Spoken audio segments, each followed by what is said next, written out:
네, 이 말씀은 아마 익히 많이 들어서 익숙한 말씀일 수 있을 거예요.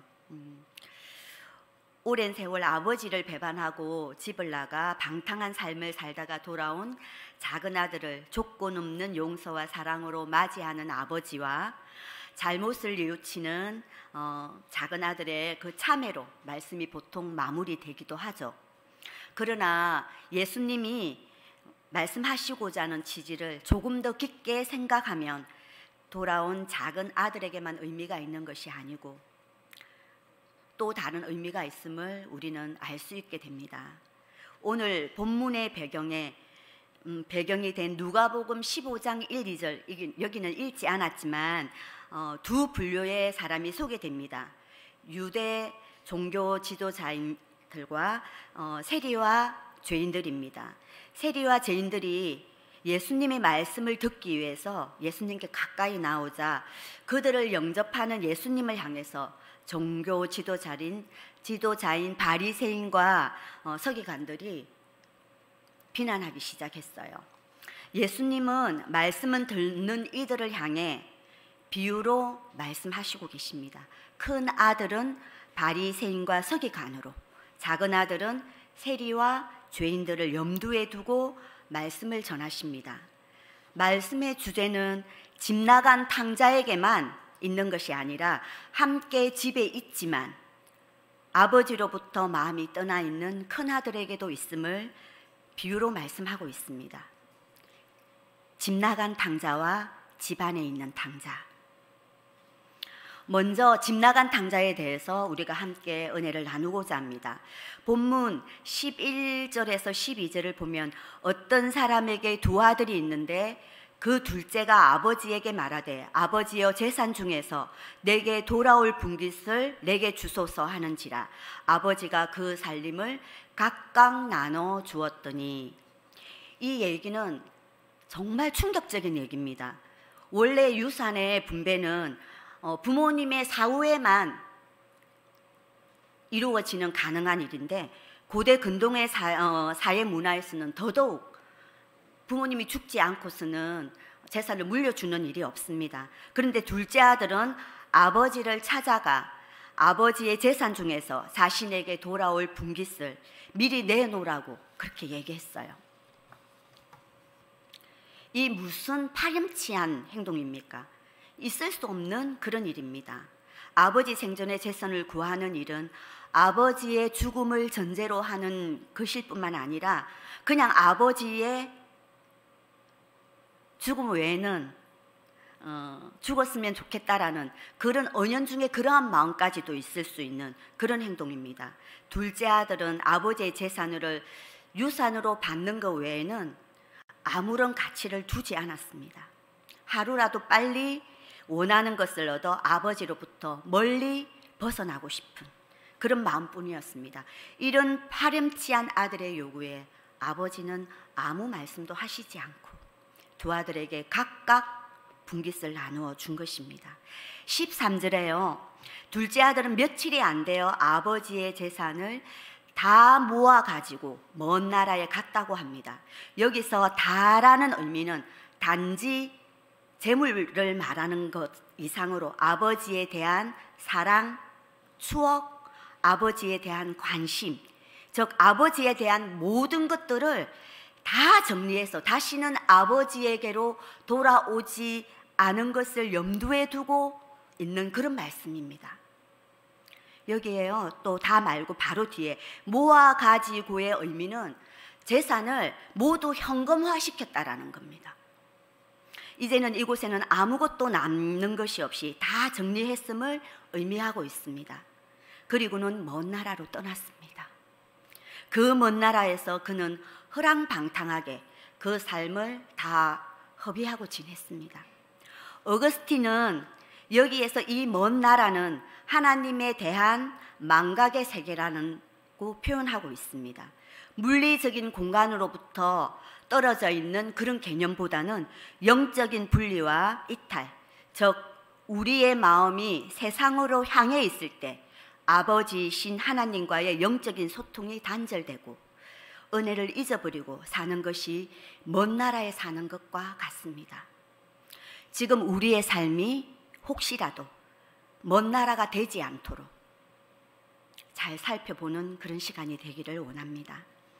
하나님을 망각하고 은혜를 잊어버리고 살다가 일주일에 한 번 예배의 자리에 나오는 것으로 위안이 되었으면 결탄코 되지 않습니다. 아버지를 떠난 둘째 아들은 허랑방탕으로 모든 재산을 다 허비하고 말았습니다. 부푼 꿈을 안고 먼 나라에 왔지만 자신이 원했던 진정한 자유와 꿈꿨던 세상은 그 먼 나라에 없었어요.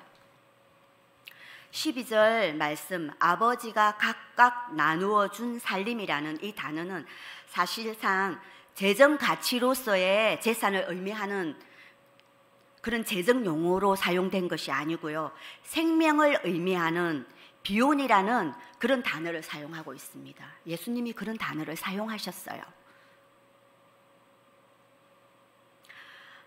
아버지가 둘째 아들에게 준 것은 생명입니다.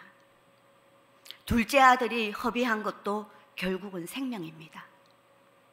우리가 하나님과 분리되어 하나님을 잊어버리고 내 생각대로 내 중심적으로 살아가게 된다면 우리도 생명 대신 하나님을 잃게 됩니다.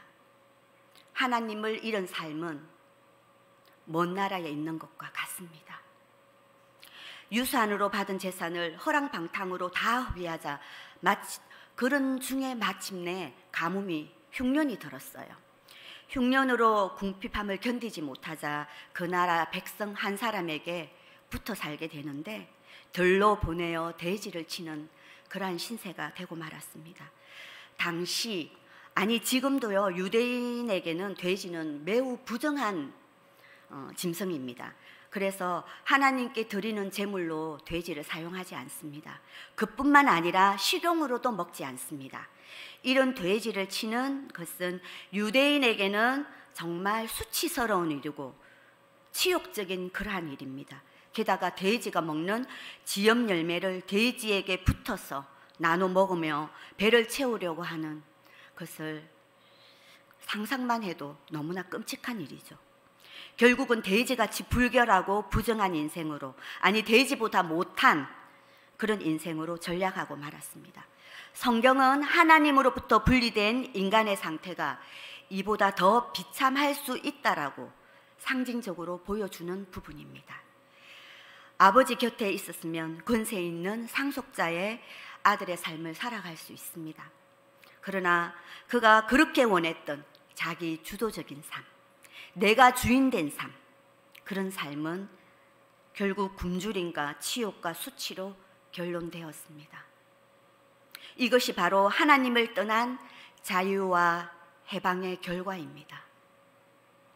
이 부분을 우리는 간과해서는 안 될 것 같습니다. 우리는 나의 인생을 구속하는 것 같아 보이는 하나님의 말씀, 또 때로는 하지 말아야 될 것과 해야 될 것들을, 그래서 나의 자유를 구속하는 것 같고 방해하는 것 같지만 우리가 주님 안에 있을 때에 참 자유가 있고 참 평안이 있고 참 기쁨이 있습니다. 오직 주 안에 있을 때만 우리는 진정 참 쉼이 있다는 것을 잊어버리면 안 될 것 같습니다. 보여지는 세상 것에 내가 가진 능력과 재능, 또한 물질, 때로는 남편과 아내, 그리고 훌륭하게 잘 키운 나의 자식들, 이러한 것들이 나의 자랑이 되고 위안이 되고 또한 이러한 것들이 믿음이 될 수 있다라고 생각하십니까? 결코 그렇지 않습니다. 가장 비참하고 굶주리며 절망적인 상태에 빠지자 비로소 둘째 아들은 생각했습니다. 내 아버지에게는 양식이 풍족한 품꾼이 얼마나 많은가. 여기서 품꾼은요, 종들보다 못한 하루하루 그냥 일용직으로 사는 사람들을 얘기하는 거예요. 그런데 그 사람들조차, 아버지 집에 있는 이들조차도 음식이 풍부한데 나는 여기서 죽는구나, 줄여 죽는구나. 정작 아들인 자식은 굶주림 속에서 돼지의 양식조차 얻지 못하는 상태가 되었을 때 비로소 자신이 어떤 신분이었는가를 생각하게 됩니다. 불결하고 더러운 돼지 우리 안에서 비로소 자신과 직면하게 됩니다. 왜 이렇게까지 되어야만이, 왜 이렇게 비참한 상태가 되어야만이 우리는 우리의 존재를 바라볼 수 있을까요? 우리는 아버지 품 안에 있을 때 우리가 어떤 존재인지, 우리에게 허락된 은혜가 얼마나 큰지 나의 권세와 특권을 아는 자가 되어서 감사와 기쁨으로 아버지 집에 거하는 우리가 되어야 될 것 같습니다. 둘째 아들은 자신에게 속한 모든 것을 다 잃은 후에야 20절 말씀에 이에 일어나서 아버지께로 돌아가니라. 근데 아버지께로 돌아가는데 아직 거리가 멀리 있어요. 그럴 때 아버지가 그를 보고 측은히 여겨 달려가 목을 안고 입을 맞추니. 아직도 거리가 먼데 아마 아들의 모습은 거지 같은 모습이었을 거예요. 너무나 남루하고 너무나 초라하고 너무나 불쌍한 그런 모습이었는데 어떻게 아버지는 단번에 저 멀리 있는데 아들을 금방 알아볼 수 있었을까요? 아버지는 둘째 아들이 떠난 후에도 날마다 그리워하며 저 멀리까지 시선을 두고 아들을 기다리고 있었을 것을 분명한 사실입니다. 말씀에서 측은히 여겨라는 이 단어는 특이하게도 단어의 뿌리가 창자, 우리 뱃속에 있는 창자와 관련이 있습니다. 고대인들은 인간의 가장 깊은 마음이 이 뱃속에 있는 창자에 머문다고 생각했어요. 그래서 성경에서도 그 배에서 생수의 강이 흐를 것이다 라고 말씀했습니다. 영혼의 가장 깊은 내부로부터 생수의 강이 터져 흐른다라고 그런 의미입니다. 여기에서 측은히 여기며 아들을 바라보는 아버지의 마음은 그냥 너무나 창자가 끊어질 듯하게 아픈 그러한 마음으로 아들을 긍휼히 여기고 있음을 말씀을 통해서 우리는 알 수 있습니다. 이 마음이 바로 하나님의 마음입니다. 이 마음이 바로 하나님 아버지의 마음입니다. 이런 아픈 마음으로 아들을 그리워하는 아버지는 돌아온 아들을 위해 즉시 잔치를 베풉니다. 아버지는 귀한 살찐 송아지를 잡아서 온 마을 사람들을 초대하면서 요란스럽고 시끌벅적하게 축하 잔치를 베풉니다. 제일 좋은 옷을 입히고 또 손에는 가락지를 끼우고 발에는 신을 신깁니다. 이런 절차는 아들에게 아버지의 조건 없는 용서와 모든 자격과 권리를 회복하게 하는 그러한 표현입니다. 둘째 아들이 아버지 집으로 돌아올 때 어떤 생각을 했었나요? 아버지에게 자신의 파렴치한 행동과 패륜적인 요구에 대해서 용서를 구하고 그냥 아버지의 품꾼으로 여겨달라고 그렇게 해야지 하는 그런 마음으로 왔습니다. 그런데 돌아온 당자를 향한 아버지는 지난날의 잘못에 대해서 한마디의 질책도 하지 않습니다.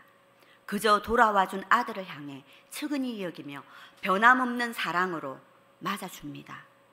아버지는 아들을 용서했어요. 그런데 아들을 용서하지 못한 한 사람이 있습니다. 그가 누굴까요? 그는 바로 당자 자신이었어요. 그의 달려와 목을 안고 입을 맞춘 아버지를 향해 하늘과 아버지에게 죄를 지었으니 지금부터는 아들이라 일컬음을 감당하지 못하니 그냥 자신을 품꾼으로 살겠다고 그렇게 아버지에게 얘기합니다. 여러분, 우리가 하나님의 베푸신 사랑 앞에서 이런 모습을 보일 때가 얼마나 많은지 모릅니다. 이미 우리 죄를 용서하시고 값없이 주신 사랑과 은혜 앞에서 우리는 죄인이니 날마다 죄인이라고 하나님 앞에 우리는 고백하면서 그리고 자녀가 아니고 종으로 살겠다라고 그렇게 우리는 말하고 있지 않습니까? 아버지가 용서하신다고 했음에도 그 용서를 받아들이지 못하는 그러한 마음은 겸손이 아닙니다. 그거는 교만이며 위선입니다. 용서해 주시고 자녀로 삼아 주신 은혜를 감사함으로 기쁨으로 받아들이면 됩니다. 그것이 회복의 시작이며 겸손의 마음의 시작입니다. 본문 24절에 이 내 아들은 죽었다가 다시 살아났으며 내가 잃었다가 다시 얻었노라 하니 모두가 기뻐하며 즐거워했어요. 그런데 마을 어귀에 들려오는 아련한 풍악 소리와 춤추는 소리에 심기가 아주 불쾌했은 한 사람이 있습니다. 그 사람은 큰아들입니다. 큰아들은 종에게 물었어요. 종의 대답은 동생이 돌아왔다고. 자, 이제 두 번째 잃어버린 큰아들에 대해서 함께 은혜를 나누고자 합니다. 아버지를 떠난 적이 한 번도 없이 아버지께 순종하며 아버지와 함께 있었지만 어쩌면 더 철저하게 돌이키기 힘든 방식으로 아버지를 떠나 잃어버린 큰아들에 대해 우리는 한번 생각해 봐야 될 것 같습니다. 큰아들은 아버지의 집에 함께 머물렀고 아버지의 일에 늘 책임을 다하며 아버지의 옆에 있었어요. 그러나 형의 마음도 작은 아들과 동일하게 아버지의 마음과는 너무나 멀리 있었습니다. 놀라운 것은 아버지와 둘째 아들 사이를 갈라놓은 것은 죄였어요. 그러나 아버지와 큰 아들을 갈라놓은 것은 죄가 아니라 자신의 의입니다. 그 의가 악이 되었다는 겁니다. 아버지와 같이 있었고 행위로도 아버지께 거역하지 않았어요. 그러나 아버지의 뜻과 마음에는 전혀 연합되지 않았습니다. 그저 아버지 옆에서 자신의 열심으로 이력과 공적을 쌓았을 뿐입니다. 책임을 다하면 다할수록 자신의 의와 교만이 쌓여져 갔습니다. 많은 사람들이 생각하는 죄, 둘째 아들과 같이 행위나 교범에서 잘못된 것, 그리고 방탕하게 생활하는 것, 배륜적인 행동, 이것도 죄 맞습니다. 이것도 죄이지만 그러나 중요한 것은 하나님이 정의하시고 있는 죄가 이 율법적이고 이 행위적인 그 죄에만 머물러 있지 않다라는 겁니다. 근데 우리는 많이 착각하죠. 눈에 보여서 그 열매로 나타난 것만 죄라고 생각할 때가 너무나 많습니다. 오늘 말씀을 통해 우리의 내면 밖으로 드러나지 않을 수 있지만 뿌리 깊은 죄의 본질, 즉 모든 것을 행하면서도 아버지와 연합되지 못하는 것 역시 너무나 큰 죄입니다. 아버지와 함께 있고 순종은 하지만 나의 뜻대로, 자신의 생각대로, 자신의 옳은 소견대로 행하는 그러한 것 말입니다. 결국 큰아들은 아버지가 동생에게 베푸는 모든 것에 사랑과 용서까지 거칠게 항의하며 거부합니다. 우리는 큰아들의 모습 속에서 아버지에 대한 열심이 오히려 아버지를 거부하고 반항하는 자신감과 근거가 되었음을 알 수 있습니다.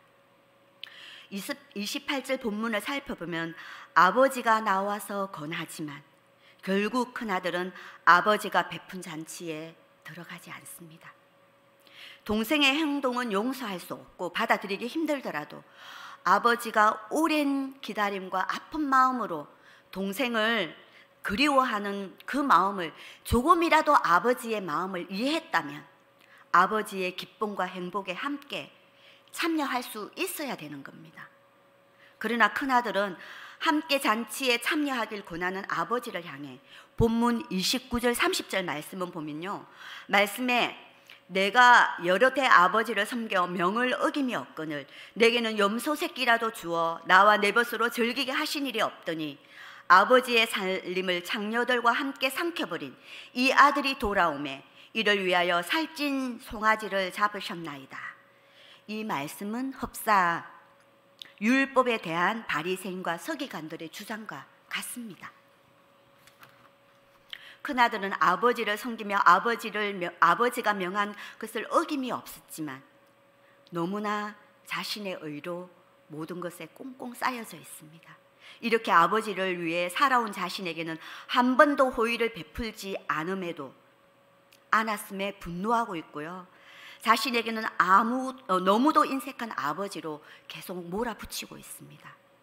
그러나 본문 12절 하반절에 보면 아버지가 그 살림을 각각 각각 나누어 줬다고 기록되어 있습니다. 유대법에 의하면 장자는 둘째보다 2배 정도의 유산을 물려주는 것으로 상속받게 되어 있습니다. 당연히 2배의 재산을 상속받았을 겁니다. 그럼에도 하지만 큰아들이 주장은 자신의 아버지를 섬겼고 책임감 있게 일을 하였으니 해드린 만큼 자신에게 더 나은 삶을 살 수 있도록 책임과 의무를 아버지는 다 하셔야 된다라고 그렇게 몰아세우고 있습니다. 방탕과 부도덕으로 재산을 날려버린 동생에게 아들의 권리를 회복시키는 것은 부당하며 용납할 수 없으므로 분노하고 있는 나의 모습은 당연하다고 지금 큰아들은 외치고 있습니다. 우리는 여기에서 예수님께서 말씀하시고자 하는 것이 진짜 무엇인지 알아야 할 것 같습니다. 도덕적인 비행이나 방탕과 불순종을 저지르지 않는 이 큰아들이 아버지께 순종하며 아버지께 복종했던 이 아들이 진짜 무서운 죄를, 다루기 힘든 죄를 짓고 있음을 지적하고 있습니다. 왜냐고요? 허랑방탕으로 돌아온 둘째 아들은 아버지가 베푼 잔치에 참여했습니다. 그러나 큰아들은 아버지의 잔치에 끝끝내 참여하지 않습니다. 동생은 돼지 우리 속에서라도 아버지께로 돌아갈 참회의 기회를 얻었지만 아버지의 집에서 아버지와 함께 아버지의 의무 조항을 다 지켰던 그 큰아들은 아버지의 권유에도 불구하고 잔치에 참여할 특권과 기회를 스스로 거부하고 포기해버리는 안타까운 행동을 하고 맙니다. 큰아들은 자신이 화를 내는 것이 당연한 것이고 마땅하다고 생각하며 분노 속에 자신을 가둬버렸습니다. 진정 자신이 아버지와 연합되지 못하고 동생의 돌아옴을 거부하며 그 잘못을 용서하지 못하고 있는 이것이 자신이 잘못된 것임을 깨닫지 못하고 있습니다. 오직 자신에게만 집중되어 있어 불평과 불만과 섭섭함으로 자신의 행동은 타당하고 그동안 자신이 한 모든 것을 의로 여기는 이 아들은 자신의 의에 갇혀서 다른 것을 볼 수 없는 그러한 마음이 되고 말았습니다. 이것이 얼마나 큰 죄인지 큰아들은 결국 알지 못합니다. 오늘 우리는 이 말씀을 통해 우리 영혼의 상태를 돌아볼 수 있게 되기를 원합니다. 아버지는 두 아들 모두에게 두 팔을 벌렸습니다. 자신을 잘못을 뉘우치며 아직도 먼 거리에 있는 작은 아들에게도 아버지는 먼저 다가갔습니다. 집 가까이 잔치 소리에 긋도는 큰 아들에게도 아버지는 먼저 다가가서 잔치에 참여할 것을 권했습니다. 그리고는 아버지의 기쁨에 아버지가 베푼 그 잔치에 함께 참여할 것을 간곡히 권했지만